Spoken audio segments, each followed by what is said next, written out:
واپس آتے ہیں. میں پوچھنا چاہتا ہوں قبروں کو منہدم کر دینے کے بعد پورے کروڑوں مسلمانوں میں سے کسی کے بھی دل میں سیدہ فاطمہ الزہرا کی عظمت کم ہوئی؟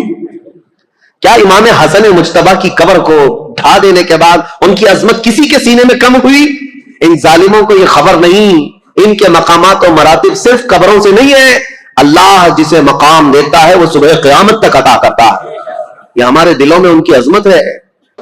حضرت علی رضی اللہ تعالیٰ عنہ اور حضرت امیر معاویہ رضی اللہ تعالیٰ عنہ دونوں کے درمیان یہ خط و کتابت بھی چلتے رہے، صلح کی باتیں بھی چلتی رہیں، لیکن جیسے کہ میں نے کہا سبائی فتنہ یہاں پر بھی موجود تھا دونوں جماعتوں میں، اور دونوں جماعتوں کو جنگ پر بھڑکانے کے لیے شرنگیز دونوں جگہ موجود تھے، بھڑکاتے رہتے تھے. اور اس کے بعد ناگہانی رجب کا مہینہ ختم ہوا تو اچانک ان دونوں میں مٹبھیڑ ہوئی، جس میں حضرت علی رضی اللہ تعالیٰ عنہ کی طرف سے آئے ہوئی جماعت میں 25,000 لوگ قتل ہوئے تھے. حضرت امیر معاویہ کی طرف سے آئے ہوئے لوگوں میں 45,000 لوگ قتل ہوئے تھے. اس ایک جنگ میں 70,000 لوگ قتل ہوئے ہیں. یہ معمولی چیز ہے؟ 70,000 لوگ کام آ گئے، جان سے ہاتھ دھو بیٹھے. حتیٰ کہ قتل اتنا ہو چکا تھا کہ ایک ایک دن جنگ کو روکنا پڑتا تھا میتوں کو یعنی کفن پہنانے کے لیے، نماز پڑھنے کے لیے، دفن کرنے کے لیے. ہزاروں عورتیں بیوہ ہو گئیں، ہزاروں کی تعداد میں بچے یتیم ہو گئے اس ایک جنگ میں. پھر حضرت امیر معاویہ نے سمجھ لیا، کیونکہ شامی فوج جو ہے اب کمزور پڑ گئی تھی جو حضرت امیر معاویہ کے ساتھ آئی تھی، اور حضرت علی کے ساتھ جو فوج لڑ رہی تھی وہ عراقی فوج تھی، کیونکہ حضرت علی کا دارالخلافہ کوفہ تھا جو عراق میں ہے. عراقی فوج اور شامی فوج دونوں میں لڑائیاں ہیں، اور حجاز کے لوگ یعنی مدینہ، مکہ، یہاں کے سب لوگ حضرت علی کرم اللہ وجہہ الکریم کے ساتھ تھے. اب حضرت امیر معاویہ نے یہ جب دیکھا کہ شامی فوج 45,000 کی تعداد میں قتل ہو گئی، جو اب تک کی کسی بھی جنگ میں اتنی بڑی تعداد قتل نہیں ہوئی تھی، یہ بہت بڑی تعداد ہے. تو انہوں نے پھر یہ اپنی فوج میں تقریر کرنا شروع کیا کہ اگر شامی فوج اس طرح سے ماری جانے لگ جائے تو پھر جو ہم نے علاقے فتح کیے تھے رومن امپائر سے، وہ تو رومی فوجی عیسائی سب پھر سے ملک شام پر حملہ کریں گے، ہمارے علاقے حاصل کر لیں گے.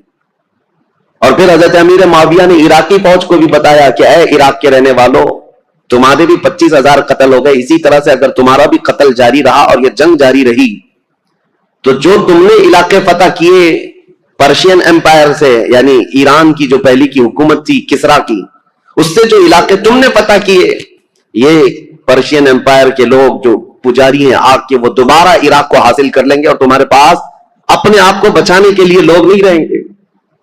یہ حکمت کے ساتھ، ظاہر سی بات ہے اتنا قتل ہونے کے بعد اب دونوں کے درمیان فکر آ گئی. حضرت علی کرم اللہ وجہہ الکریم نے جب یہ بات سنی تو عراقیوں کو پوچھا تو عراقی پیچھے ہٹنے کو تیار نہیں تھے. کہا کہ اب امیر معاویہ کی فوج کمزور پڑ رہی ہے اس لیے ایسی باتیں کر رہے ہیں. وہ صلح کرنے پر تیار نہیں تھی فوج. تو حضرت امیر معاویہ نے ایک ترکیب نکالی، 5 بڑے بڑے اپنے شام کے لوگوں کو بلایا، کیونکہ حضرت امیر معاویہ بہت ہی مدبر آدمی تھے، سیاست میں ان کا کوئی مثل نہیں ملتا، بلکہ ان کو کہتے ہیں پورے عرب کا ذہن، پورے عرب کی عقل ان کے پاس تھی. حضرت امیر معاویہ انہوں نے 5 بڑے بڑے قرآن مصحف جس میں قرآن لکھا ہوا تھا، قرآن پاک کے نسخے منگوائے اور کہا قرآن پاک کو اٹھاؤ اور ہم یہ اعلان کرتے ہیں کہ ہم آپس میں قرآن کو حکم بنائیں گے اور اس کے مطابق اپنے آگے کے معاملات طے کریں گے. اگر حضرت علی رضی اللہ تعالیٰ عنہ اور ان کی فوج اس کا انکار کرتی ہے تو پھر ظاہر سی بات ہے یہ تو کفر ہو جائے گا، قرآن کو حکم ماننے سے انکار کرنا.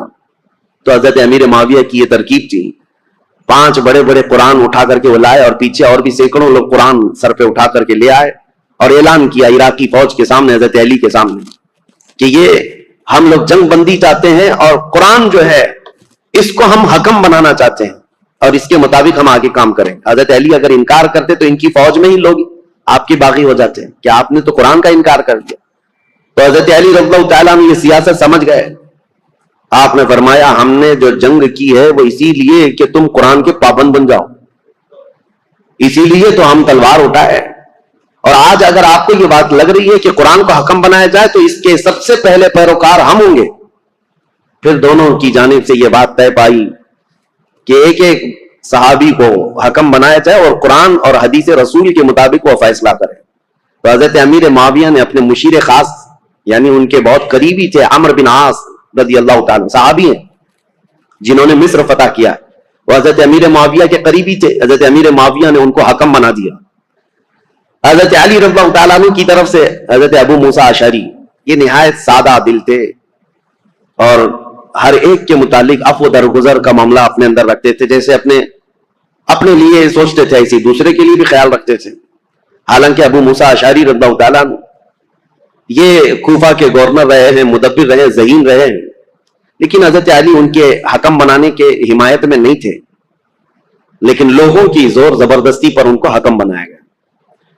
مسئلہ تاریخ کا ہے اس لیے میں آپ کو بتا رہا ہوں. پھر اسی لیے میں تاریخ دہراتا ہوں کہ کوئی ڈھکوسلا بازی کرتے ہوئے تمہیں پھر گمراہ نہ کر دے. حقیقت کیا ہوئی اور کیا ہوا تھا یہ جاننا آپ کے لیے ایک بار ضروری ہے. دونوں نے حکم بنایا. حضرت عمرو بن عاص یہ ہمیشہ اپنے تدبر اور تفکر کو کام میں لاتے, اور جب بھی حضرت ابو موسیٰ اشعری آتے تو ان کا نہایت شاندار استقبال اور تعظیم و تکریم کرتے اور کہتے, ابو موسیٰ اشعری آپ مجھ سے رتبے میں بڑے ہیں, آپ رسول اللہ کے صحابی ہیں, آپ سے پہلے میں ہو ہی نہیں سکتا.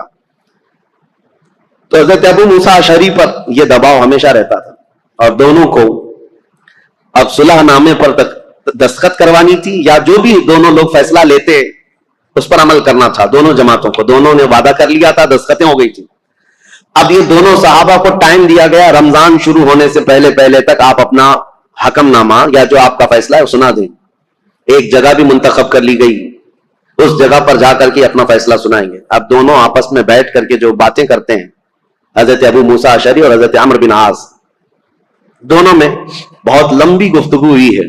اب وہ ضروریات میں سے نہیں ہے جس کو بیان کرنا, کیونکہ حضرت ابو موسیٰ اشعری یہ پوچھتے تھے عمرو بن عاص سے, آپ کس اعتبار سے امیر معاویہ کو خلافت کا حقدار سمجھتے ہیں, جبکہ ابھی حضرت علی بن ابی طالب ہمارے درمیان موجود ہیں اور رسول اللہ کے داماد ہیں, ان کی فضیلتیں آپ سے چھپی ہوئی نہیں ہیں. حضرت عمرو بن عاص نے بھی اسی طرح کی گفتگو کی. بہرحال اس پوری گفتگو کا جو خلاصہ نکلا وہ میں بتاتا ہوں. حضرت عمرو بن عاص کہتے تھے ہمیشہ کہ آپ پہلے بتائیں آپ چاہتے کیا ہیں. حضرت ابو موسیٰ اشعری نے کہا, اب میں یہ چاہتا ہوں کہ مسلمانوں کو اس فتنہ انگیزی سے اور یہ روز روز کی جنگ سے نکالنے کے لیے یہ اعلان کر دوں کہ اب حضرت علی بھی خلیفہ نہیں ہے, امیر معاویہ بھی خلیفہ نہیں ہے. یہ معاملہ آپ جیسے صدیق اکبر کے زمانے میں مسلمانوں کے حوالے تھا, وہ جس کو چاہیں خلیفہ منتخب کریں. رسول اللہ صلی اللہ تعالی علیہ وسلم کی وفات کے بعد جو حالات ہوئے تھے, میں یہ چاہتا ہوں کہ مسلمانوں کے حوالے یہ کر دیا جائے اور پھر سے وہ منتخب کریں. حضرت عمرو بن عاص نے کہا بالکل آپ صحیح سوچتے ہیں. حضرت عمرو بن عاص بھی اسی خیال کے حامی رہے, لیکن بہرحال دونوں حکم تھے, دونوں صحابی تھے. بات یہاں تک آئی جس دن یہ اعلان ہونا تھا حضرت ابو موسیٰ اشعری اور حضرت عمرو بن عاص کی طرف سے. یہ تاریخ ہے میرے عزیزوں. حجاز کے, مکہ مکرمہ, مدینہ طیبہ کے اکثر بڑے بڑے صحابہ بھی یہ فیصلہ سننے کے لیے آئے تھے کہ آج ہوگا کیا, کہ مسلمانوں کے درمیان جاری جنگ کو ختم کرنے جا رہے ہیں دو حکم صحابہ. تو دونوں کو الگ الگ اختیارات تھے, آپ جو کہیں گے اس پر عمل ہوگا لیکن قرآن اور حدیث کے مطابق. تو حضرت عمرو بن عاص نے یہ کہا کہ پہلے میں نہیں سناؤں گا, اپنا فیصلہ پہلے ابو موسیٰ اشعری سنائے. حضرت ابو موسیٰ اشعری کو کھڑا کیا گیا تو انہوں نے اپنا فیصلہ سنا دیا کہ میں نے یہ ارادہ کیا ہے کہ مسلمانوں کو جنگوں میں مبتلا کرنے سے بہتر ہے کہ یہ خلافت سے دونوں معزول ہو جائیں, دستبردار ہو جائیں. جبکہ امیر معاویہ رضی اللہ تعالیٰ عنہ کی اس وقت بھی کچھ لوگ خلافت کا اعلان کرتے تھے اور یہ خلافت کا معاملہ تھا. تو آپ نے کہا دونوں دستبردار ہو جائیں, مسلمانوں کے حق میں یہ فیصلہ ہو جائے. حضرت عمرو بن عاص نے یہ نہیں کہا, وہ کھڑے ہوئے کہا, دو حکم تھے ان میں سے ایک حکم نے اپنا فیصلہ سنایا ابو موسیٰ اشعری, انہوں نے اپنے فریق حضرت علی کو معزول کر دیا, لیکن میں اپنے فریق امیر معاویہ کو معزول نہیں کرتا. تو یہ ہمارا فیصلہ ہے. اس بات پر بہت بڑا ہنگامہ ہوا. پھر بات یہاں کو پہنچی کہ ان دونوں حکموں کی بات تسلیم کی جانی تھی, لیکن شامی الگ باغی ہو گئے, عراقی الگ باغی ہو گئے. بہرحال یہ معاملہ اس وقت جا کر ٹھنڈا ہوا جب خود حضرت علی اور حضرت امیر معاویہ آمنے سامنے آ گئے, اور ان دونوں نے آپس میں بیٹھ کر کے پھر صلح نامہ لکھا. حضرت علی کرم اللہ وجہہ الکریم اپنی باقی ماندہ فوج کو لے کر عراق تشریف لائے, کوفہ, اور حضرت امیر معاویہ کو ملک شام بھیج دیا گیا. یہ معاملات جو ہوئے 37 ہجری میں, یعنی حضرت علی رضی اللہ تعالیٰ عنہ کی خلافت قائم ہو چکی تھی 35 ہجری میں, 37 ہجری میں یہ سب حالات ہوئے. پھر حضرت علی کرم اللہ وجہہ الکریم کوفہ تشریف لے گئے. 40 ہجری میں حضرت علی کا انتقال ہو گیا. کل یہاں تک کے حالات میں آپ کے سامنے بیان کر چکا تھا، کیونکہ یہ جنگ صفین کے بارے میں کل مختصراً عرض کیا تھا، آج میں نے اس کو ڈیٹیل میں آپ کے سامنے رکھ دیا۔ دونوں جنگیں، اس میں مسلمانوں کا بڑا خسارہ ہوا ہے، جنگ جمل ہو کہ جنگ صفین ہو، دونوں جنگوں میں مسلمان شہید ہوئے ہیں۔ لیکن جانتے ہو ان جنگوں کے بارے میں تمہارا موقف کیا ہے، ہمارا موقف کیا ہے، شیعہ لوگوں کا موقف کیا ہے، یا اپنی جگہ پر خود مولا علی کرم اللہ وجہ الکریم کا موقف کیا ہے، یہ ہم دیکھتے ہیں۔ جنگ صفین میں جو قتل ہو کر کے گرے ہوئی تھی لاشیں، جنگ کے بعد حضرت علی رضی اللہ تعالیٰ عنہ میدان سے گزرتے، یہ بھی حدیث موجود ہے، روایت موجود ہے، ابن عساکر کی روایت ہے۔ حضرت علی رضی اللہ تعالیٰ عنہ میدان سے گزرتے تھے، اور جب اپنی فوج کے جو مقتول تھے، شہید تھے، ان کو دیکھتے اور کہتے یہ جنتی لوگ ہیں جو شہید ہو گئے۔ اور پھر ادھر کی جماعت کے جو لوگ قتل ہوئے تھے ان کی لاشوں کے پاس جاتے، حضرت علی کہتے یہ جو جتنے قتل ہوئے جنتی لوگ ہیں۔ میرے عزیزو، دونوں کے متعلق یہ بات کہنا، یہ آپ کو سمجھنا چاہیے کہ جس امام کے سامنے یہ معاملات درپیش تھے، انہوں نے خود کہا کہ دونوں طرف مسلمان ہیں، اور جو تلواریں اٹھی ہیں وہ غلط فہمی کی وجہ سے اٹھی ہیں یا کسی فتنہ انگیزی کی وجہ سے اٹھی ہیں، ان کی اجتہادی خطا ہے۔ لیکن بعد کے آنے والے اکابر علماء اور اکابر ائمہ اکرام جتنے بھی ہیں، سبوں نے یہی کہا ہے جنگ میں دونوں طرف صحابہ تھے، لیکن حق پر علی بن ابی طالب تھے، سیدنا مولا علی کرم اللہ وجہ الکریم تھے۔ خیر، 40 ہجری میں جب آپ کا انتقال ہوا تو اب خلافت کا مسئلہ پھر سے آ گیا۔ میں نے آپ کو شروع سے بتایا ہے، تاریخ اسلام میں خلافت کا انتخاب، خلیفہ کا انتخاب، یہ بہت اہم مسئلہ ہوتا ہے۔ اس وقت بڑی جنگ ہو سکتی ہے، اس جنگ کو ختم کرنا، ارے میاں یہاں چھوٹے الیکشن میں جنگیں ہو جاتی ہیں، وہ خلیفہ اسلام کا انتخاب اور بہت اہم ذمہ داری ہوتی ہے۔ تو حضرت علی رضی اللہ تعالیٰ عنہ کے انتقال کے بعد جتنے کوفہ کے لوگ تھے، مولا علی کرم اللہ وجہ الکریم کے جتنے حمایتی لوگ تھے، اور مدینہ مکہ مکرمہ میں جتنے لوگ مولا علی کرم اللہ وجہ الکریم کے لوگ، ان کی جماعت کے، ان کے حامیان میں سے تھے، سبوں نے یہ اعلان کیا کہ حضرت علی کے بڑے بیٹے حسن، امام حسن مجتبیٰ کو خلافت پر فائز کیا جائے۔ حضرت امام حسن کو لوگوں نے بٹھا دیا کرسی خلافت پر، اور سب ان کے ہاتھوں پر بیعت کرنے لگے۔ حضرت امام حسن مجتبیٰ رضی اللہ تعالیٰ عنہ نے بیعت بھی لی۔ یہ 5ویں خلیفہ ہیں، تاریخ ہے 5ویں خلیفہ ہیں، اور خلافت راشدہ کا جو 30 سال کا پیریڈ ہے اس کے اندر ہی ہیں، ابھی 6 مہینے باقی ہیں۔ خلافت راشدہ کے 30 سال حضور نے فرمایا نا، یہ سارے 29 سال ہوئے تھے حضرت ابوبکر صدیق سے لے کر حضرت علی تک، جب حضرت علی کا انتقال ہوا سارے 29 سال ہوئے تھے۔ اور اسی کے بعد حضرت امام حسن نے بھی اعلان کیا، اور ادھر ملک شام میں دمشق میں حضرت امیر معاویہ نے اپنی خلافت کا اعلان کیا، اور شام کے جتنے لوگ تھے وہ سب کے سب حضرت امیر معاویہ کے ہاتھ پر بیعت کر لی۔ اب یہ خلافت کا تنازع، یعنی بیک وقت 2 خلیفہ کا اعلان، یہ سب سے پہلے خلافت راشدہ کے بعد ہوا۔ حضرت علی کے زمانے میں کبھی بھی حضرت امیر معاویہ نے اپنے خلیفہ ہونے کا اعلان نہیں کیا، یہ کہتے رہے کہ خلافت کا حقدار ہم بھی ہیں، لیکن خلیفہ ہونے کا عام اعلان کبھی نہیں کیا۔ اور حضرت علی کے انتقال کے بعد بیک وقت 2 خلیفہ کا اعلان۔ اہل مدینہ جتنے تھے وہ سب حضرت امام حسن کے ہاتھ پر بیعت کیے، اہل مکہ جتنے تھے وہ امام حسن کے ہاتھ پر بیعت کیے، اہل عراق جتنے تھے وہ امام حسن کے ہاتھ پر بیعت کیے۔ اب سیدنا امام حسن کی خلافت کا دور ہے، تو ظاہر سی بات ہے میرے عزیزوں، کچھ باتیں امام حسن مجتبیٰ کی سننا بھی ضروری ہے۔ رسول اللہ صلی اللہ تعالیٰ علیہ وسلم کے یہ وہ عظیم نواسے ہیں جن کو خود رسول اللہ میں اپنا بیٹا کہتے تھے، اور مدینے میں موجود صحابہ کہتے ہیں رسول کریم صلی اللہ تعالیٰ علیہ وسلم سے سب سے زیادہ ملتی جلتی شکل اگر کسی کی تھی تو امام حسن مجتبیٰ کی تھی۔ ان کے چہرے پاک کو دیکھتے لوگ تو حضرت امام حسن مجتبیٰ رضی اللہ تعالیٰ عنہ کو، حضور کو یاد کرتے تھے۔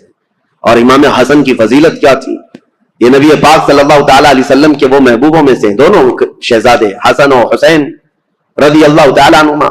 حضرت ابو ہریرہ رضی اللہ تعالیٰ عنہ ان حدیثوں کے راوی ہیں جنہوں نے مدینہ طیبہ میں خود اپنی آنکھوں سے دیکھا ہے حضور اکرم صلی اللہ تعالیٰ علیہ وسلم کس قدر ان دونوں شہزادوں سے پیار کرتے، یہاں تک کہ ایک مرتبہ امام حسن کو اور امام حسین کو، یا صرف امام حسن کو، کندھے پر سوار کر کے حضور مدینے میں چل رہے تھے۔ کسی صحابی نے دیکھ کر کے حضرت امام حسن کی طرف دیکھ کر کہا شہزادے کتنی اچھی سواری پایا ہے، کونین کا آقا و مولا سید الانبیاء جس کے دوش پر تو سواری کر رہا ہے۔ نبی پاک صلی اللہ تعالیٰ علیہ وسلم نے اس صحابی سے فرمایا تم نے صرف سواری دیکھا, یہ بھی تو دیکھو سوار بھی کتنا اچھا ہے, سوار بھی کتنا اچھا ہے. نبی کریم صلی اللہ تعالی علیہ وسلم ان شہزادگان سے بے حد محبت کرتے تھے, یہاں تک ارشاد ہے حدیث میں, ہما ریحانتی فی الجنہ ہما ریحانتی فی الدنیا. حضور صلی اللہ تعالی علیہ وسلم نے فرمایا کہ یہ دونوں شہزادے میرے لیے دنیا میں جنت کے دو پھولوں کی طرح, اسی لیے حضور ان کی گردنوں کو سونگتے تھے اور ان کے چہروں کو جب بوسہ لیتے تھے تو آپ ان کو سونگھا کرتے. صحابہ یہی کہتے کہ آپ ان بچوں کو سونگھتے ہیں, چومنے کا بوسہ دینے کا رواج تو ہے, سونگنے کا کیا ہے؟ نبی کریم صلی اللہ تعالی علیہ وسلم یہ فرماتے یہ جنت کے دو حسین پھول ہیں, اور ان کے نام عرب میں بالکل نیو نام تھے, بالکل جدید. اس سے پہلے حسن نام بھی عربوں میں نہیں پایا جاتا تھا, حسین نام بھی نہیں پایا جاتا تھا. صحابہ کہتے ہیں اللہ تعالیٰ نے یہ دونوں نام بچائے رکھے, محفوظ رکھے, اور رسول اللہ کے نواسوں کے سب سے پہلے نام رکھے گئے حسن اور حسین. سیدنا امام حسن اور حسین, ان کی فضیلتیں کیا بیان کی جائیں.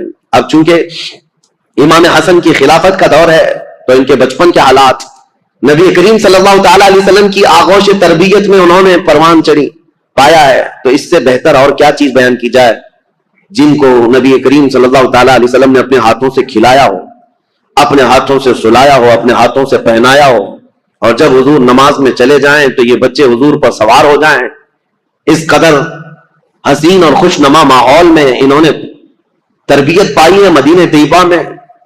نبی کریم صلی اللہ تعالی علیہ وسلم کی آغوش محبت میں پروان چڑھنے والے یہ جوانوں کی فضیلتیں بیان سے باہر ہیں. حضور نے فرمایا میرے یہ دونوں بچے جنتی جوانوں کے سردار ہیں. اور حضور اکرم صلی اللہ تعالی علیہ وسلم نے خاص امام حسن کے لیے جو ایک بات فرمائی, چونکہ خلافت امام حسن کی بات چل رہی ہے. ایک بار رسول اللہ صلی اللہ علیہ وسلم خطبہ دے رہے تھے, ممبر پر کھڑے تھے, تو امام حسن ایک پاؤں کو پکڑے ہوئے تھے حضور صلی اللہ علیہ وسلم کی, حضور کے قدم مبارک کو پکڑے ہوئے تھے. جب حضور ممبر پر خطبہ دے رہے, نبی کریم صلی اللہ تعالی علیہ وسلم نے خطبہ دیتے دیتے لوگوں کو یہ ارشاد فرمایا, لوگوں اس بچے کو پہچانو, ایک دور آئے گا میرا یہ بچہ سردار ہوگا اور میری امت کی دو بڑی جماعتوں میں صلح کر آئے گا. حضور صلی اللہ تعالی علیہ وسلم کا فرمان کب؟ جب امام حسن کی عمر بہت چھوٹی سی تھی, بچپن میں رسول پاک صلی اللہ تعالی علیہ وسلم کا قدم پاک پکڑ کر بیٹھے ہوں خطبے کے دوران, اس وقت رسول اللہ نے یہ بشارت دی تھی کہ میرا یہ بیٹا سردار ہوگا اور دو بڑی جماعتوں میں صلح کرائے گا. بہرحال فضیلتیں بیان سے باہر ہیں. آپ نہایت ہی متقی پرہیزگار, یہاں تک کہ صحابہ اور تابعین نے کہا ہے, امام حسن بصری اور دیگر تابعین سے روایت ہے کہ امام حسن بصری سے زندگی بھر میں کسی نے سخت جملہ نہیں سنا. ایک ہی مرتبہ ان کا عمیر بن عثمان ان سے کچھ زمین کے معاملات کو لے کر کے مسئلہ ہوا, انہوں نے بہت انہیں بہت سمجھایا. امام حسن کبھی بھی سخت جملہ نہیں کہتے تھے اور نہ ہی زندگی میں کبھی کسی نے ان سے گالیاں سنی, کبھی نہیں ہوا. حضرت امام حسن بہت بردبار کس کو کہتے, سب سے زیادہ برداشت کی طاقت رکھنے والا. امام حسن کے اندر یہ جذبہ تھا, کبھی کسی کے خلاف سخت جملہ استعمال نہیں کیا. عمیر بن عثمان سے جب یہ معاملہ ہوا تو لوگوں نے آ کر کے کہا کہ آپ کی ساری دلیلیں, ساری باتیں انہوں نے رد کر دی, وہ ماننے کو تیار نہیں. امام حسن نے کہا اس سے زیادہ میں کیا کر سکتا ہوں, اس کی ناک خاک آلود ہو جائے. بس یہ ایک جملہ فرمایا گیا, پوری زندگی میں ہم نے امام حسن سے سنا, اس کے علاوہ سخت جملہ کسی کے بارے میں کہتے ہوئے کبھی نہیں سنا. حتیٰ کہ آپ کو میں بتاؤں, مروان یہ جس نے حضرت عثمان غنی کی مہر چرائی تھی, یہ مروان جو بھاگ کر گیا تھا حضرت عثمان کے قتل کے وقت, مدینے میں نہیں تھا. یہ حضرت علی رضی اللہ تعالیٰ عنہ کی وفات کے بعد جب امیر معاویہ نے ملک شام میں خلافت کا اعلان کیا تو مروان کو مدینے کا گورنر بنا کر بھیج دیا. یہ مروان سخت قسم کا آدمی تھا. اس کی پیدائش میں فرمایا تھا رسول کریم صلی اللہ تعالیٰ علیہ وسلم نے, گرگٹ کا بچہ گرگٹ پیدا ہو گیا. یہ مروان بن حکم, یہ وہ شخص ہے, مدینے کا حاکم بنا تھا. یہ خطبہ دیتا تھا اور خطبے میں سخت جملے حضرت امام حسن کے بارے میں کہتا تھا, اور امام حسن بیٹھے ہوئے سنتے تھے خطبے میں, ان کے باپ کو گالیاں دیتا تھا اور حضرت امام حسن کو بولتا تھا. یہاں تک کہ ایک مرتبہ امام حسن ایک مجلس میں بیٹھے ہیں, اور بھی لوگ تھے, مروان بیٹھا ہوا ہے, اس نے تانا مارتے ہوئے یہ کہا کہ ایسا شخص ہے, میں اس کے باپ کے بارے میں کہتا ہوں تو یہ کہتا ہے میری ماں گھوڑی تھی. نعوذ باللہ من ذالک. سیدہ کائنات کی طرف بھی اس نے بد زبانی کی تھی. میں یہ بات صرف اس لیے کہہ رہا ہوں اتنا سخت جملہ سامنے کہنے کے بعد امام حسن مجتبی رضی اللہ تعالیٰ عنہ اف تک نہ کہتے تھے. کھڑے ہو گئے. لوگوں نے کہا نواز رسول جگر گوش بطول حسن مجتبی کے متعلق ایسا کہتا ہے. حضرت امام حسن یہ کہتے کہ اے لوگوں، تم سب کے سامنے اللہ نے مجھے سورج کی طرح ظاہر رکھا ہے، میرے اندر کوئی ایسی چیز نہیں، اور جو کچھ مروان کہتا ہے اگر میں بدلے میں کچھ کہہ دوں تو اس کی بات کا بدلہ کم ہو جائے گا، اس کے لیے سب سے بہترین انتقام اللہ کی ذات ہے. یا امام حسن کہتے تھے اس کے جملے اتنے بڑے ہیں کہ اگر میں بدلہ لے لوں تو یہ کم ہو جائے گا، اس کے لیے انتقام کم ہو جائے. اس لیے میں اللہ رب العزت کے سپرد کرتا ہوں. بردباری، برداشت کی طاقت امام حسن کے اندر اتنی زیادہ تھی. ان کو گالیاں دی گئی ہیں، ان کے خلاف برا بھلا ان کے مدینے میں کہا جاتا رہا. بہرحال امام حسن رضی اللہ تعالیٰ عنہ نے جیسے ہی خلافت کا اعلان کیا، حضرت امیر معاویہ نے بھی خلافت کا اعلان کیا تھا، تو انہوں نے پھر سے فوج کشی کا ارادہ کر لیا کہ ایک وقت دو خلیفہ کا اعلان مسلمانوں میں انتشار پیدا کر دے گا. امیر معاویہ نے ملک شام کی جتنی فوج تھی وہ جمع کی اور کہا حسن بن ابی طالب سے کہہ دو، کیونکہ امیر معاویہ 22 سال سے گورنر تھے ملک شام کے اور خلافت کا اعلان کیا تھا. بہت سارے لوگوں نے وہاں ان کی بیعت کو مان بھی لیا تھا. اب حضرت امیر معاویہ رضی اللہ تعالیٰ اپنی خلافت کے متعلق سب سے بیعت بھی لے رہے تھے، تو امام حسن کے ساتھ جنگ ہونے والی تھی، جیسے جنگ جمل ہوئی، جنگ صفین ہوئی، اور حضرت امام حسن جانتے تھے کتنے مسلمانوں کا قتل وہ دو جنگوں میں ہوا. ایک جنگ میں 12,000 اور دوسری جنگ میں 70,000 قتل ہوئے تھے. اب یہ خلافت کے چکر میں تیسری جنگ ہو سکتی تھی. امام حسن مجتبی رضی اللہ تعالیٰ کوفہ والوں کو جمع کرتے اور پوچھتے تمہارا کیا خیال ہے؟ سارے جمع ہوئے. کہا علی بن ابی طالب کے بعد سب سے افضل جماعت میں آپ ہیں اور خلافت کا حق صرف اہل بیت کو ہونا چاہیے. یہ ساری باتیں کوفہ والوں کی تھی. انہوں نے حضرت امام حسن سے کہا تو حضرت امام حسن نے کہا چلو میرے ساتھ. امیر معاویہ ملک شام سے نکلے ہوئے، ہم کسی جگہ آمنے سامنے ہونے والے ہیں. کوفہ والے بھی نکلے امام حسن کے ساتھ اور ملک شام سے امیر معاویہ کے ساتھ بھی ایک فوج. لیکن جس جگہ ان دونوں فوجوں کا آمنا سامنا ہوا، امام حسن جنگ کی نیت سے نہیں آئے تھے، سیدھے حضرت امیر معاویہ کے پاس گئے. کہا پچھلی جنگوں کے تلخ تجربے میرے سامنے ہیں، اس کے کڑوے نتیجے مجھے پتا ہیں. خون بہے گا ہمارے درمیان یا تمہارے درمیان، میں خلافت کا یہ کڑوا مزہ نہیں لینا چاہتا، لہذا میں تم سے کچھ شرائط پر صلح کرنا چاہتا ہوں. حضرت امیر معاویہ نے کہا بتائیے آپ. وہ حضور صلی اللہ تعالیٰ علیہ وسلم کے نواسے ہیں، حضرت علی کے بیٹے. امیر معاویہ ایسا نہیں ہے کہ ان کی بے حرمتی کرتے تھے یا توہین کرتے تھے، نہیں، عزت بھی کرتے تھے. خلافت کا معاملہ ہے تو حضرت امام حسن نے صلح نامہ لکھوایا، شرائط لکھوائے. اس میں پہلی یہ تھی کہ امیر معاویہ کے انتقال کے بعد خلافت پھر امام حسن کے پاس آ جائے گی. دوسری یہ تھی کہ جو علاقے مدینے کے، مکہ کے جو لوگ حضرت علی کرم اللہ تعالی وجہ الکریم کے حامی ہیں، ان سے کوئی سختی نہیں کی جائے گی، باز پوچھ نہیں کیا جائے گا، یا جو جنگوں میں تمہارے سامنے آ چکے تھے ان سے کوئی بدلہ نہیں لیا جائے گا، کیونکہ اب آپ خلیفہ بن رہے ہیں. آپ کے خلاف جو جنگیں ہوئی ہیں اس زمانے میں، اب ان کو پکڑ پکڑ کر کے مارا جائے یا ان کو قید کیا جائے، یہ نہیں ہوگا. یہ سب شرطوں میں حضرت امام حسن نے لکھوایا اور کہا کہ اہل حجاز، مکہ مدینے والوں کا اور اہل بیت کا خاص خیال کیا جائے. حضرت امیر معاویہ نے ان تمام شرائط کو قبول کر لیا، سب منظور ہے. پھر ہر سال 1,00,000 دینار امام حسن مجتبی رضی اللہ تعالیٰ عنہ کو نظر کیے جانے پر یہ صلح منظور ہوئی. حضرت امیر معاویہ واپس چلے گئے اور امام حسن بھی اپنی فوج کو لے کر واپس آئے اور کوفہ میں اپنے منبر پر کھڑے ہو کر کے اعلان کیا کہ اے لوگوں، میں اس خلافت سے دستبردار ہو گیا جس کے لیے مسلمانوں کا خون بہتا جا رہا ہے. میں نے معاویہ بن ابی سفیان کے حوالے اس خلافت کا ذمہ دے دیا ہے.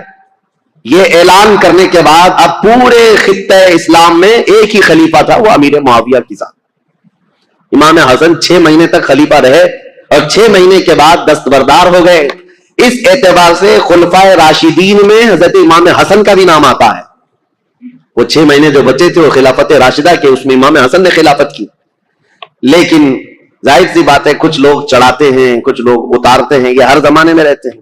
حضرت حسن کے بہت سارے لوگ مخالف ہو گئے کوفہ میں ہی. کہا ہم تو آپ کے لیے جان لٹانے والے تھے، ہم تو آپ کے لیے گردنیں لٹانے والے تھے، آپ نے تو جا کر اس سے صلح کر لی، ہم آپ کی صلح کو نہیں مانتے، آپ کو خلیفہ ہونا چاہیے تھا. زور زبردستی. حضرت امام حسن نے کہا میں نے خلافت کے سارے دور دیکھے ہیں, صدیق اکبر سے لے کر میرے باپ علی بن ابی طالب تک جو معاملات ہوتے رہے, لیکن اب وہ زمانہ نہیں رہا جس میں اکابر صحابہ تھے, بدر میں شریک, احد میں شریک, فتح مکہ میں. وہ صحابہ کی تعداد کم ہو گئی ہے. اے لوگوں, اب خلافت نہیں, اب ملوکیت آ گئی, اب بادشاہت آ گئی ہے, اور میں نہیں چاہتا کہ یہ بادشاہت کا دھبا آل رسول کے دامن میں بھی آئے. یہ حضرت امام حسن کا اعلان تھا. وہ بادشاہت کا داغ نہیں لینا چاہتے تھے, کیونکہ دنیا بات کو یہ نہ کہے کہ رسول اللہ کے شہزادے خلافت راشدہ کے بعد پھر بادشاہ بن گئے. نہیں, میرے آقا صلی اللہ تعالی علیہ وسلم جن شہزادوں کو چوما کرتے تھے ان شہزادوں نے خلافت کو یوں دے دیا. حضرت امیر معاویہ کے جانے کے بعد میرے عزیزوں یہ ایک ایسی عظیم صلح تھی پورے اسلامی تاریخ میں جس نے بہت بڑی جنگ کا ناکہ بند کر دیا تھا. ختم ہو گئی, جنگیں ختم ہو گئی. اب یہاں پر ان کی صلح کے بعد رسول مختار صلی اللہ تعالی علیہ وسلم کی وہ حدیث یاد کرو جب میرے آقا نے منبر پر کھڑے ہو کر کے امام حسن مجتبیٰ کے لیے کہا تھا میرا یہ بیٹا سردار ہوگا اور میری امت کی 2 بڑی جماعتوں میں صلح کرائے گا. اس مخبر صادق صلی اللہ علیہ وسلم کے فرمان کو امام حسن نے سچ ثابت کر دکھایا. میرے عزیزوں, تخت پر بیٹھنا یہ کمال کی بات نہیں, نیچے چل کر کے بادشاہ بننا یہ بہت بڑے کمال کی بات ہے. امام حسن خلافت سے دستبردار تو ہو گئے, لیکن لوگوں کے دلوں سے کبھی ان کی محبت کم نہیں ہوئی. لوگوں کے دلوں میں ان کا جذبہ, ان کے لیے احترام کا جذبہ بہت زیادہ تھا.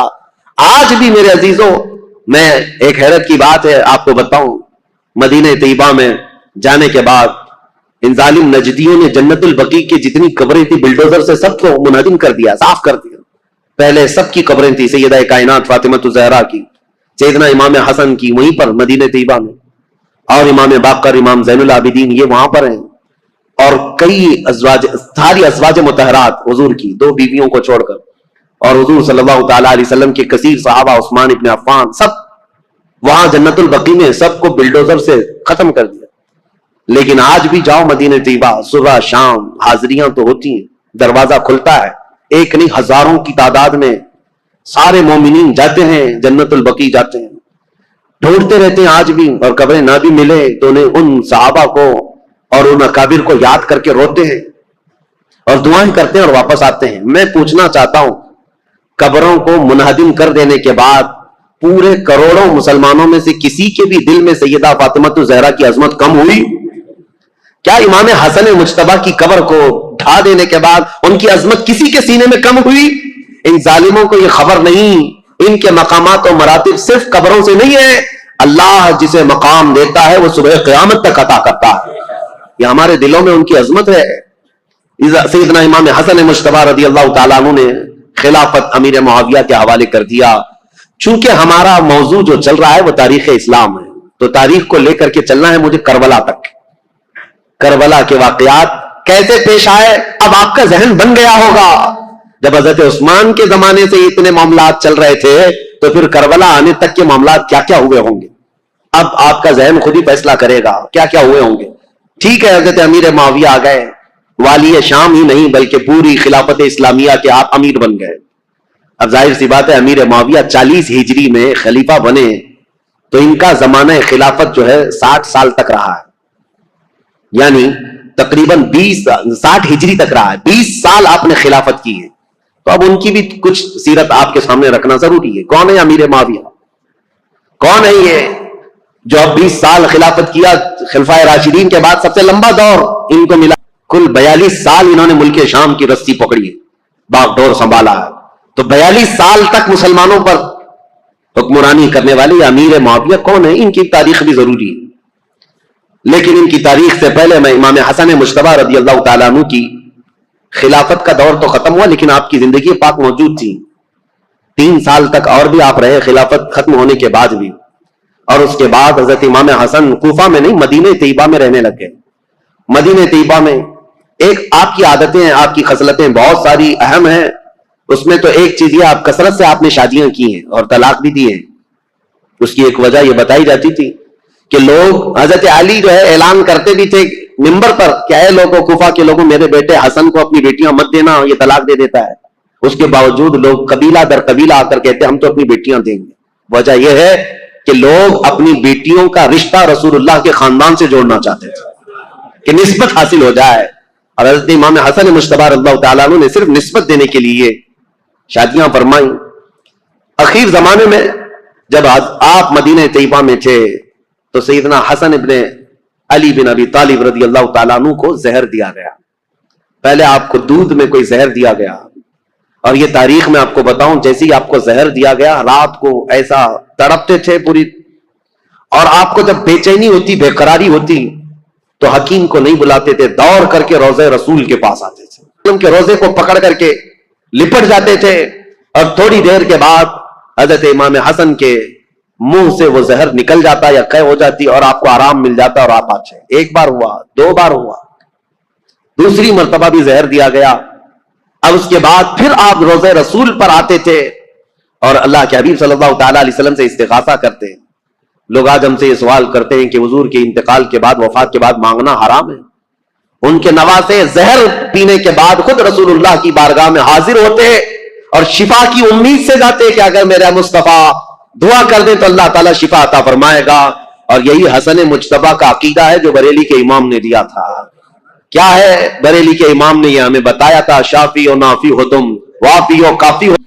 حضرت حسن مجتبی رضی اللہ تعالیٰ عنہ کو تیسری مرتبہ شربت میں ہیرے کی انی کاٹ کر کے, ٹکڑے کر کے, ہیرا جو ہوتا ہے اس کا جو برادہ ہوتا ہے پاؤڈر, یہ شربت میں ملا کر حضرت امام حسن کو پلایا گیا تھا. اور جیسے ہی یہ پلایا گیا, حضرت امام حسن رضی اللہ تعالیٰ عنہ کے پیٹ میں اتنی سخت تکلیف ہوئی کہ پوری انتڑیاں کٹ کٹ کر کے آپ کے منہ سے باہر آ گئی. ہیرا اگر کٹا ہوا ہیرا اگر کسی کے پیٹ میں چلا جائے تو وہ پوری انتڑیوں کو اور کلیجے کو سب کو پھاڑ دیتا ہے. حضرت حسن مجتبی رضی اللہ تعالیٰ عنہ کو ہیرے کی انی کاٹ کر کے شربت میں ملا کر پلایا گیا, اور انتڑیاں کٹ کر کے جب باہر آتی تھیں اس وقت بھی آپ روضہ رسول کے پاس تھے. امام حسین رضی اللہ تعالیٰ عنہ اس وقت آپ کے پاس موجود تھے, اور آپ لپٹ کر کے روتے تھے اور کہتے تھے, بھائی جان آپ کو پتا ہے کس نے آپ کو زہر دیا اور کون یہ کام کر رہا ہے؟ اللہ کے لیے اللہ کا واسطہ دیتا ہوں, مجھے بتا دے. حضرت امام حسن کیا کہتے اپنے سگے بھائی امام حسین سے, کہتے کہ اگر میں بتا دوں جس کے بارے میں مجھے شک ہے, اور اگر وہ نہیں ہوا حقیقت میں, تو بلا وجہ میں کسی ایک شخص کے اوپر تہمت لگانے کے جرم میں قیامت کے دن پکڑا جاؤں گا. اور اگر وہی شخص ہے جس نے مجھے زہر دیا ہے میرے کہنے کے بعد, اگر وہی شخص ہے تو اس کو تو تم قتل کر ڈالو گے, اور شک میں ایک آدمی کا قتل ہمیشہ سر پر بوجھ رہتا ہے. اس لیے میں یہ معاملہ اللہ کے حوالے کرتا ہوں. بہت سارے لوگوں نے, شیعہ لوگوں نے تو روایتیں ہی بیان کی ان کی بیوی نے زہر دیا تھا. بہرحال روایتیں الگ الگ لائی گئی, لیکن صحیح روایت سے ثابت نہیں. امام حسن نے کبھی یہ نہیں کہا کس نے زہر دیا, یہاں تک کہ اپنے بھائی امام حسین رضی اللہ تعالیٰ عنہ کو کئی وصیتیں انہوں نے فرمائی, اور ایک وصیت امام حسن کی یہ تھی, سنیے بڑی دردناک بات ہے. اپنے انتقال سے پہلے اپنے بھائی امام حسین سے کہا, میرے چھوٹے بھائی میری ایک خواہش ہے, میرا جب انتقال ہو تو ماں عائشہ صدیقہ کے پاس جائیں اور ان سے اجازت لیں, ان کے حجرے میں جہاں رسول اللہ صلی اللہ تعالی علیہ وسلم دفن ہے, حسن کو بھی جگہ دے دی جائے, میں وہیں دفن ہونا چاہتا ہوں.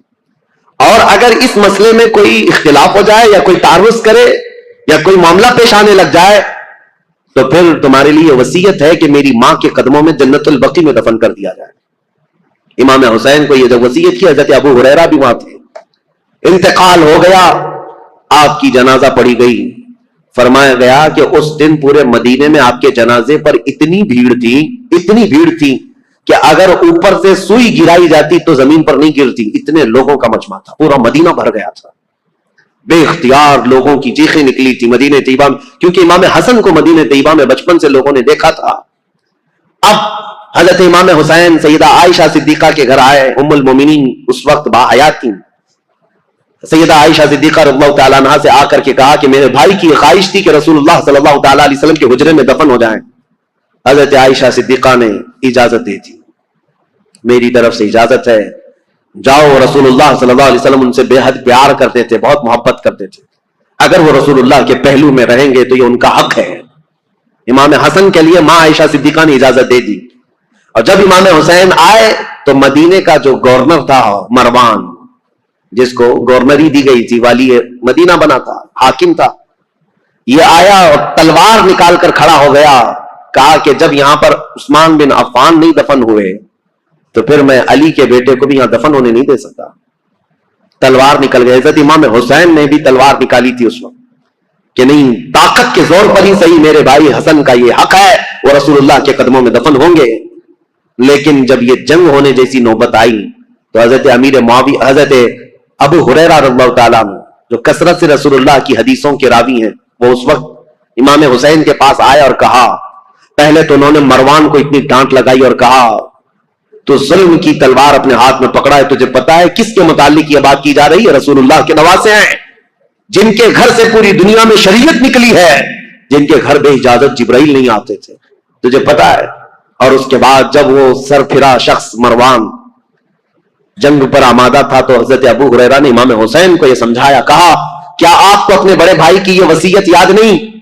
امام حسن نے یہ بھی وصیت کی تھی کہ اگر میرے جنازے پر اختلاف ہوا, کسی نے تعرض کیا تو زور زبردستی اور طاقت کا استعمال نہ کرنا, میری ماں کے قدموں میں جنت البقیع میں دفن کرنا. امام حسین کو جیسی انہوں نے یہ وصیت یاد دلائی, حضرت امام حسین پیچھے ہٹ گئے اور پھر امام حسن کا جنازہ مبارکہ جنت البقیع میں لایا گیا اور سیدہ فاطمہ الزہرا رضی اللہ تعالیٰ عنہا کے قدموں میں حضرت امام حسن ہمیشہ کے لیے دفن ہوئے ہیں. یہ تاریخ رسول کریم صلی اللہ تعالیٰ علیہ وسلم کے ایک شہزادے کی ہے.